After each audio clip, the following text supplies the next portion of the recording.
tous déjà rencontré des chevaux un peu boulés quand on est à pied.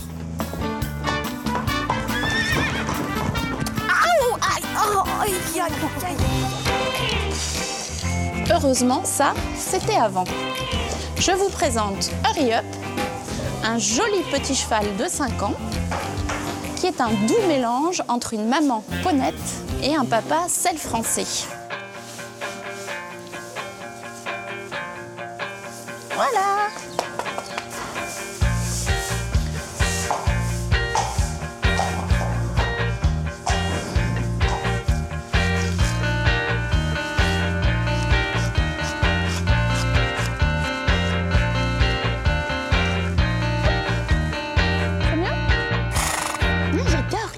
Élevé, toi. Oh oui. Je vais maintenant vous montrer 2 exercices absolument infaillibles pour avoir un cheval bien éduqué. Le premier exercice va consister à apprendre à votre cheval à vous créer un petit peu d'espace, car les chevaux s'en créent entre eux, mais n'en créent pas forcément au cavalier. Donc les chevaux pot de colle, comme Hurry Up, ont tendance à être toujours un petit peu sur le cavalier. C'est beau.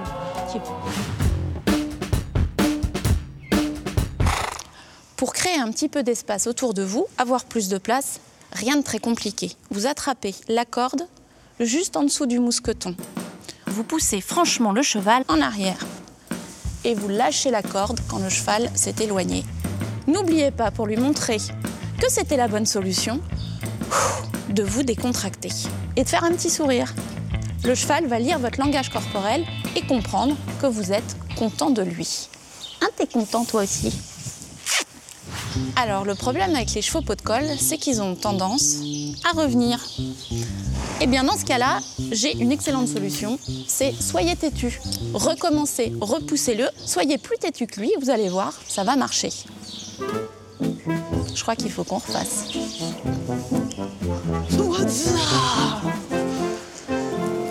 Un petit peu près, recule. Allez. Ah, l'espace. Je recule un petit poil parce que sinon je ne suis pas décontractée. Oust. Faites-le 100 fois s'il faut. Tenez bon, à la fin, il finit par comprendre.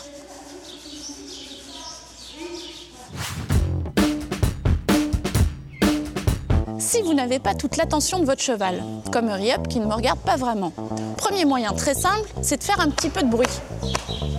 Là, on voit qu'il réagit au moins avec une oreille. Eh oui, je suis là. Il faut toujours arrêter le signal dès que le cheval donne la bonne réponse. Là, il a fait attention à moi, j'ai arrêté de taper sur ma cuisse. Un autre moyen, c'est le mouvement, parce que l'œil du cheval est fait pour capter le mouvement. Toc. Ouais, t'en fous, toi. Si ça ne suffit pas, que votre cheval n'est toujours pas assez attentif, on va lui apprendre à bouger ses hanches, car mécaniquement, en reculant ses hanches, l'avant du cheval va revenir vers nous. Comme le disent souvent les chuchoteurs, mieux vaut voir 2 oreilles que 2 postérieures. Alors comment faire? Je vous montre. Donc on va se placer à peu près à hauteur des épaules de son cheval. On va bloquer la tête avec sa main et ensuite on va focaliser sur les hanches du cheval en se dirigeant vers les hanches, en faisant un petit arc de cercle, comme ça. L'important, c'est d'être très déterminé. Le cheval va sentir votre motivation. Donc en prenant le contrôle des pieds de votre cheval, vous allez capter beaucoup plus facilement l'attention de votre petit coquin. Bon, là il y a un peu de travail. Bien. Encore un peu. L'intention que nous mettons dans nos gestes est déterminante. Dis donc toi. Donc si je me dirige mollement vers mon cheval, sans y mettre de détermination, il va simplement penser que je veux lui caresser les fesses. Démonstration. Hurry Up.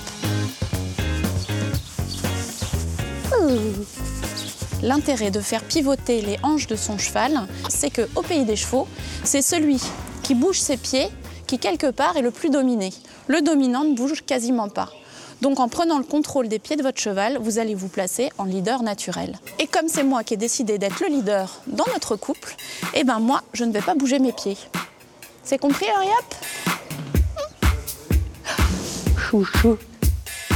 un cavalier qui a un petit peu d'espace, qui se positionne en tant que leader, et puis un cheval attentif. Voilà les secrets pour un cheval bien éduqué. En route!